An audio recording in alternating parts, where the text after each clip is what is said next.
Hola, buenas noches.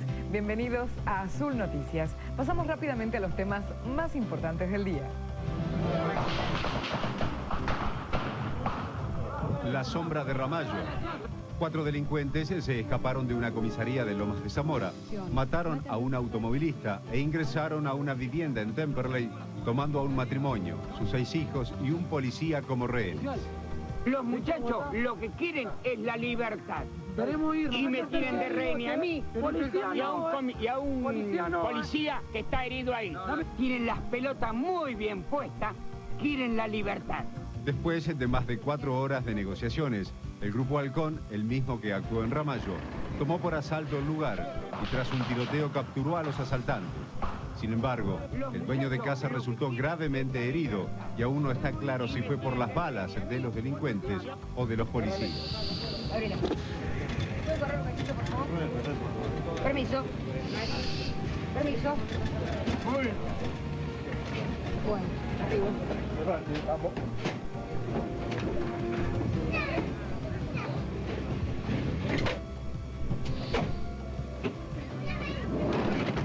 Después de fugarse de la comisaría, los delincuentes también se habían tiroteado con la policía y un oficial resultó herido. El oficial que está herido por proyectiles que reprimió la misma policía, compañero de él, ¿no? Los delincuentes tenían un frondoso prontuario. Uno de ellos había asesinado a un policía después de asaltar el Banco Provincia de Lavallol. Otro de ellos habría participado del tiroteo donde falleció el poeta Sergio Schiavini. La verdad que estaba preso, ya tienen que jugarlo y mandarlo al paredón. ¿Qué vamos a hacer con esta gente? ¿Qué vamos a hacer con esta gente, Dios? No tiene que estar más suelto ya. Mandarlo al paredón directamente. Así dicen que hubo un quinto delincuente que se fugó o no lo pudieron detener. Quizás sea este, quizás la policía sepa algo que yo no sé, no lo sé. Acá lo único que sé es que cuando uno quiere averiguar algo, nunca le dicen la verdad. Otro asalto con rehenes. Una familia de San Justo vivió horas de pánico cuando un hombre, luego de asaltar una verdulería, mantuvo a sus 6 integrantes como rehenes. Primero nosotros estábamos tomando la leche y primero le apuntó a mi tío y después empezó a disparar y todo, pidió plata, cosar y todo. Me dolía un poco nomás. ¿Me agarraba del cuello o del pelo? Del cuello. Y después el arma acá me ponía. Cuando retenía a un solo rehén, irrumpió el grupo Halcón con el que se tiroteó, tras lo cual perdió la vida. Lo único que decía después, mamá, si vení, dame el último beso porque yo sé que me van a matar, nada más. No. La transición. Me alegro muy especialmente que este sea uno de mis últimos actos de gobierno. La ejecución inmediata le corresponderá al vicejefe de gobierno, que se hará cargo en pocos días más del gobierno de la ciudad. Fernando de la Rúa comenzó a despedirse como jefe de gobierno porteño, cargo que dejará días antes de asumir como presidente de la nación. Siguió presidiendo reuniones con vistas a la conformación de su nuevo gabinete, que anunciaría antes del fin de semana, cuando tiene previsto viajar a París. En tanto, los equipos técnicos de la Rúa se reunieron con Corach, Coan y Jorge Rodríguez. De las reuniones participaron 3 hombres que formarían parte del futuro gabinete. Jorge de la Rúa, hermano menor del presidente electo, ocuparía la Secretaría General de la Presidencia. El nombre de Alberto Flamarique, dirigente de origen peronista y ahora encuadrado en el Frepaso, suena para ocupar el Ministerio de Trabajo. En tanto, el ex banquero Fernando de Santibáñez, hombre de íntima confianza del nuevo presidente, sería el jefe del futuro gabinete. Jujuy. Sin la presencia de la alianza que pidió su suspensión, continuaba desarrollándose el escrutinio definitivo de las elecciones para gobernador. La alianza acusó al titular de la Junta Electoral de prejuzgamiento, porque el juez anticipó a la prensa datos provisorios que iban favoreciendo al PJ. Yo, como presidente del partido, voy a adelantar que nosotros vamos a atacar duramente a este tribunal que ha sido totalmente parcial en favor del Partido Justicialista. Y usted en este momento está dando.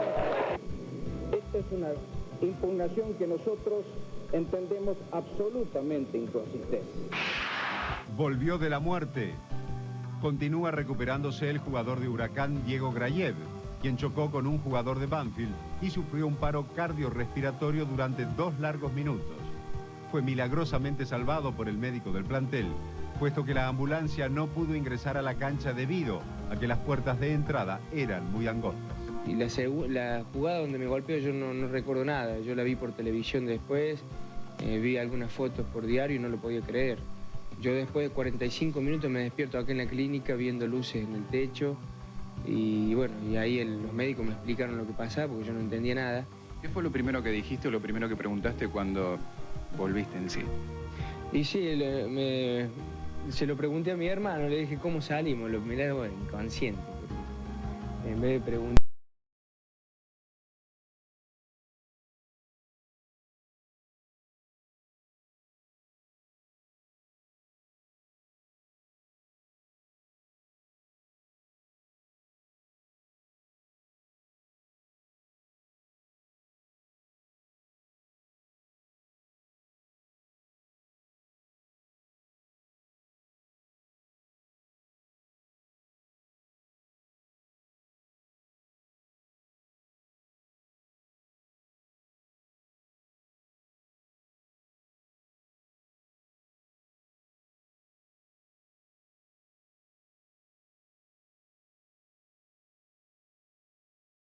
Y en Nueva York.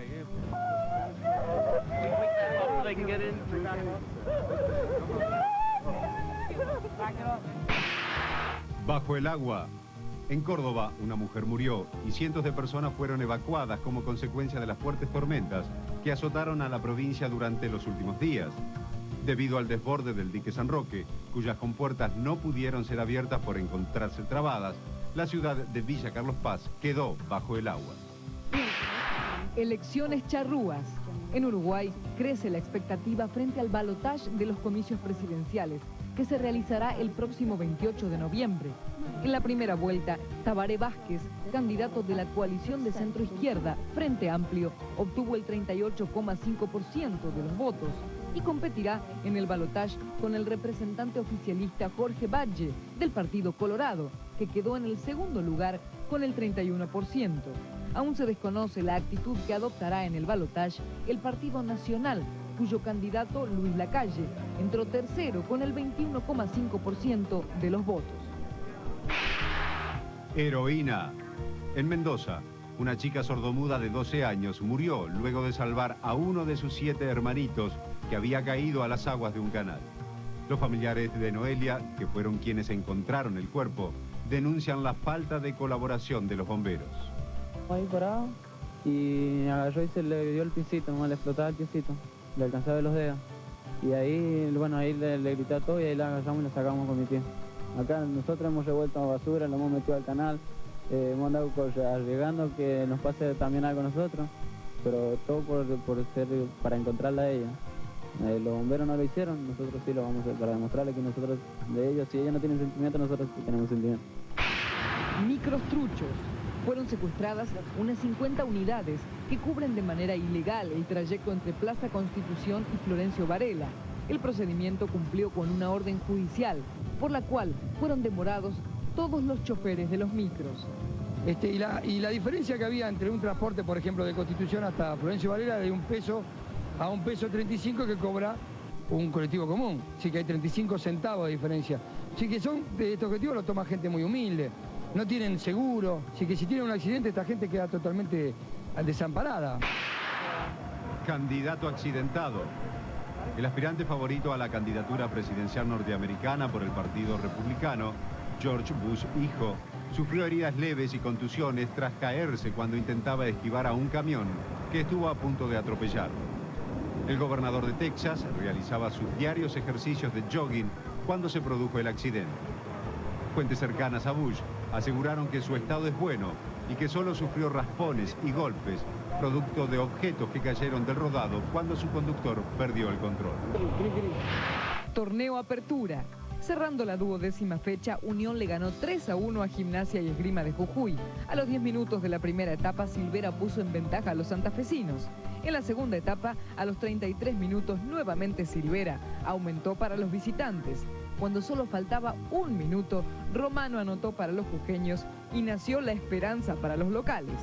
En tiempo de descuento, el arquero local dejó su área y fue a buscar el empate, pero el ataque no prosperó y en el contragolpe, Cabrol, con el arco vacío, puso cifras definitivas. En la India, la costa del Golfo de Bengala fue duramente azotada por un ciclón que dejó varios cientos de muertos. El intenso temporal paralizó durante horas las labores de rescate y de auxilio a los damnificados, que recibieron comida después de días de aislamiento, cuando el viento dio un respiro a los helicópteros. Desarrollamos ahora algunos de estos temas. 4 delincuentes se escaparon de una comisaría de Lomas de Zamora, mataron a un automovilista e ingresaron a una vivienda en Temperley, donde tomaron a un matrimonio y sus 6 hijos como rehenes. Después de varias horas de negociaciones, el Grupo Halcón tomó por asalto el lugar y tras un tiroteo capturó a los delincuentes. Sin embargo, el dueño de la casa fue gravemente herido y se encuentra internado.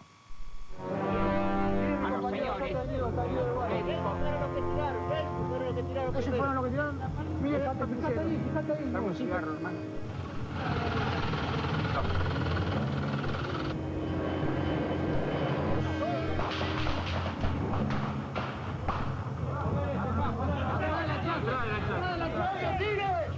Los muchachos lo que quieren es la libertad.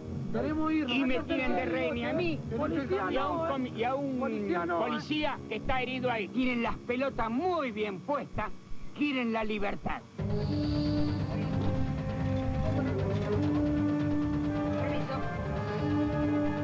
Genaro Alberico terminó con un escopetazo en la faringe después de que el Grupo Halcón ingresó a su vivienda, dominada por los 4 delincuentes que habían escapado de una comisaría.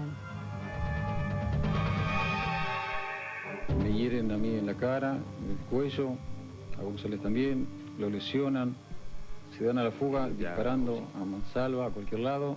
Yo esposado, siempre esposado, atrás, cuando veo que dobla el móvil en la esquina, me lanzo, me tiro y sigue el recorrido con el oficial González de rehén.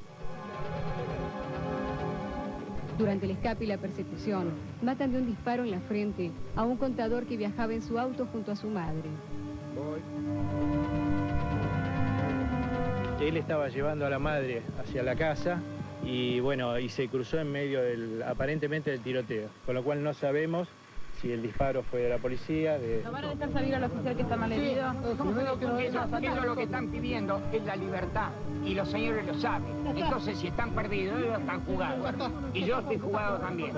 Fue una negociación bastante complicada, dado el nivel de agresión que tenían estos delincuentes, que estaban armados con ametralladoras, con fusiles UCI, con pistolas, tenían chalecos antibala, estaban consumiendo alcohol dentro de la casa. Nosotros emprendimos la fuga en la comisaría, ¿no?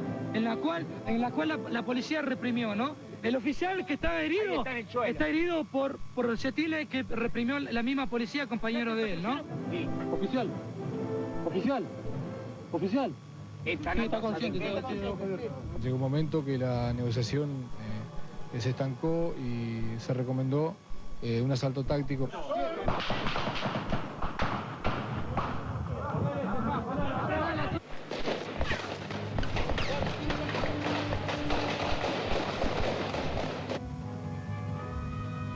La crudeza de los hechos hizo revivir el fantasma de Ramallo, en donde los delincuentes, rehenes de por medio, se adueñaron de la situación. Acá intervino la misma gente que intervino en Ramallo y sin embargo ustedes vieron que el resultado fue totalmente distinto. Sin embargo, algunos puntos llevan a centrar la mirada en el accionar policial.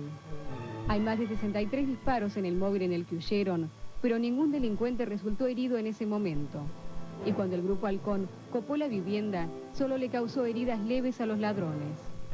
Aunque tampoco queda claro quién fue el que le disparó al rehén. Uno de estos delincuentes, según me lo ha narrado a mí un hombre halcón, desenrascó disparos de su ametralladora sobre el cuello de la víctima.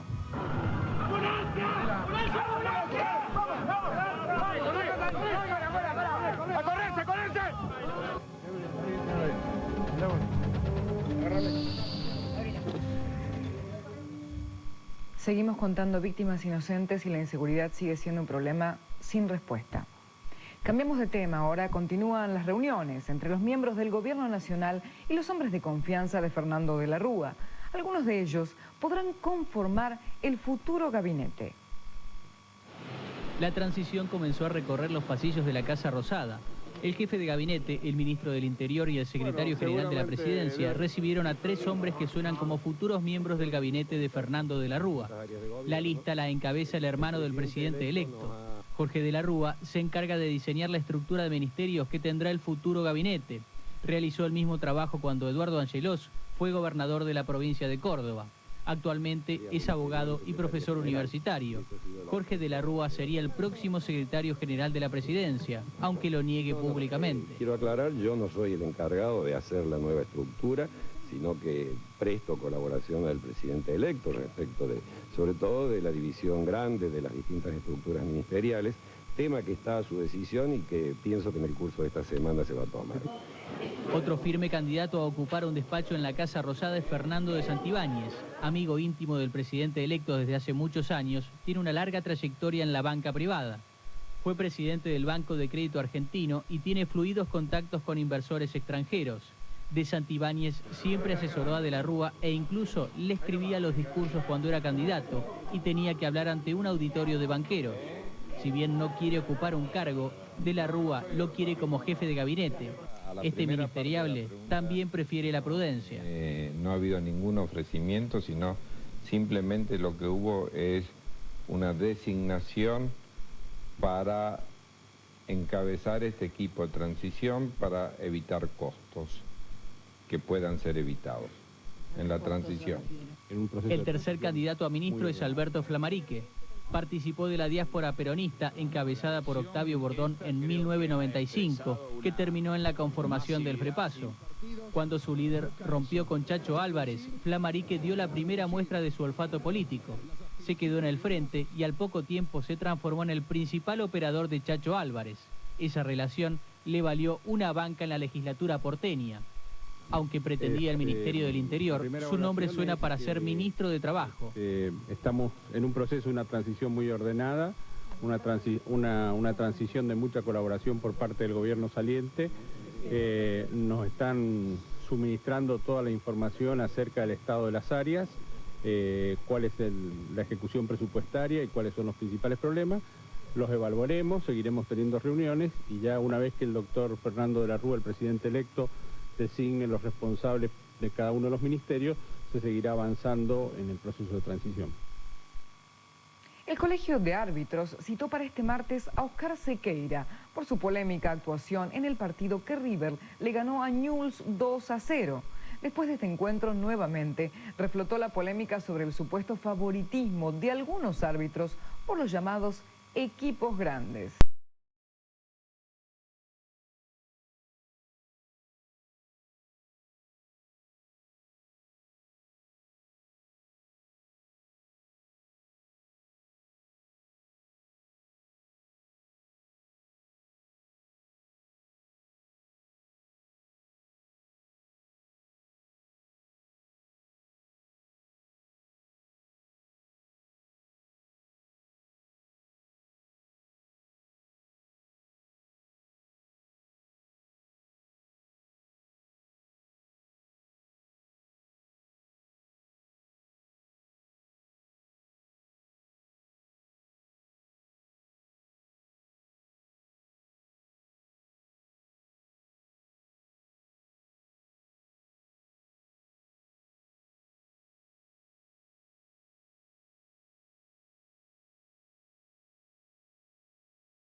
la tarjeta roja esta vez. Pasamos ahora a los sorteos nocturnos y en la quiniela nacional salió el 1648. En la quiniela de la provincia de Buenos Aires, el ganador fue el 8462. La Cámara Federal porteña concedió otros 2 meses de licencia al juez federal Norberto Ollarvive, quien sufre de una depresión que no le permite regresar al cargo. Recordemos que Ollarvive se alejó de su juzgado hace 1 año y medio, cuando estalló un escándalo donde se lo vinculó con la supuesta protección a una red de prostitución. Ahora nos vamos a una pausa. Cuando volvamos, increíbles detalles de los rehenes de Lomas de Zamora y el futuro encuentro Menem de la Rúa serán los temas de nuestra información calificada de hoy. Además, por supuesto, la información bursátil, y preste mucha atención porque le anticiparemos todo lo que ocurrirá con el tiempo. Enseguida regresamos, ustedes no se vayan.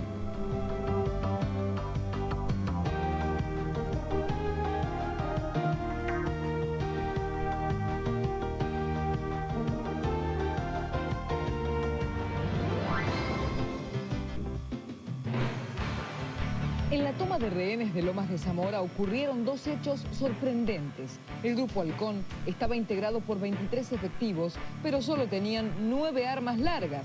Las demás están todavía secuestradas por el juez que interviene en el caso Ramallo. El otro hecho sorprendente es que los halcones acribillaron a los delincuentes y, sin embargo, estos solo tienen heridas en las piernas. Lo que sucede es que los delincuentes usaron chalecos antibalas que habían robado en la comisaría. La toma de rehenes, además, produjo una durísima polémica. 2 integrantes de la Fiscalía de Cámara se opusieron a la irrupción en la casa donde los delincuentes mantenían a los rehenes. Otros 2 se manifestaron a favor. Ante la polémica fue convocado un funcionario de alto rango judicial, quien tomó las riendas y le ordenó al Grupo Halcón que ingresara a la casa. Hay que terminar con el síndrome de Ramallo. Cualquier delincuente ahora toma rehenes y no lo podemos aceptar más, ordenó el funcionario. El equipo de la alianza que llegó a la Casa Rosada tenía un objetivo primordial: arreglar con los funcionarios del gobierno la entrevista entre el presidente Menem y Fernando de la Rúa. Sin embargo, el secretario general de la presidencia, Alberto Cohen, tenía órdenes precisas.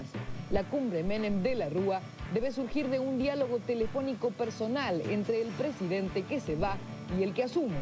Fuentes cercanas a la Casa Rosada señalaron que hubo acuerdo en que de la Rúa llamará por teléfono a Menem y entre los dos fijarán la fecha del encuentro. Pasamos a la información bursátil. En Buenos Aires, el Merval subió un 0,18%. En Brasil, la Bolsa de San Pablo subió un 0,53% y el dólar cotizó a 1,94 reales. En Estados Unidos, Wall Street cayó un 0,75%. Y veamos ahora qué está pasando y qué pasará con el tiempo.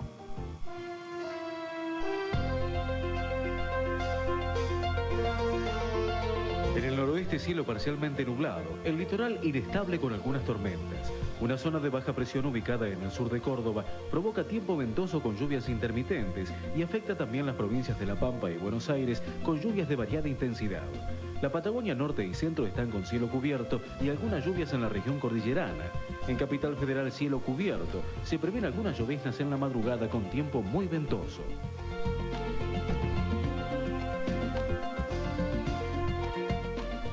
Abundante nubosidad en la mañana de hoy con tiempo ventoso, cielo nublado con algunas lloviznas, temperaturas en descenso, con baja sensación térmica. Las mínimas serán de 12 grados. Por la tarde habrá una lenta disminución de la nubosidad con máximas que no superarán los 16 grados. Sigue fresquito. Le anticipamos que para el martes se espera que mejoren un poco las condiciones climáticas, aunque el tiempo fresco se mantendrá durante toda la semana. Aquí llega a su fin nuestra edición de hoy. Por supuesto, minutitos antes de las 19, los esperamos junto a Juan Carlos Pérez Loazó y otra vez a la medianoche después de Café Fashion. Ahora les deseamos que tengan buenas noches y dulces sueños.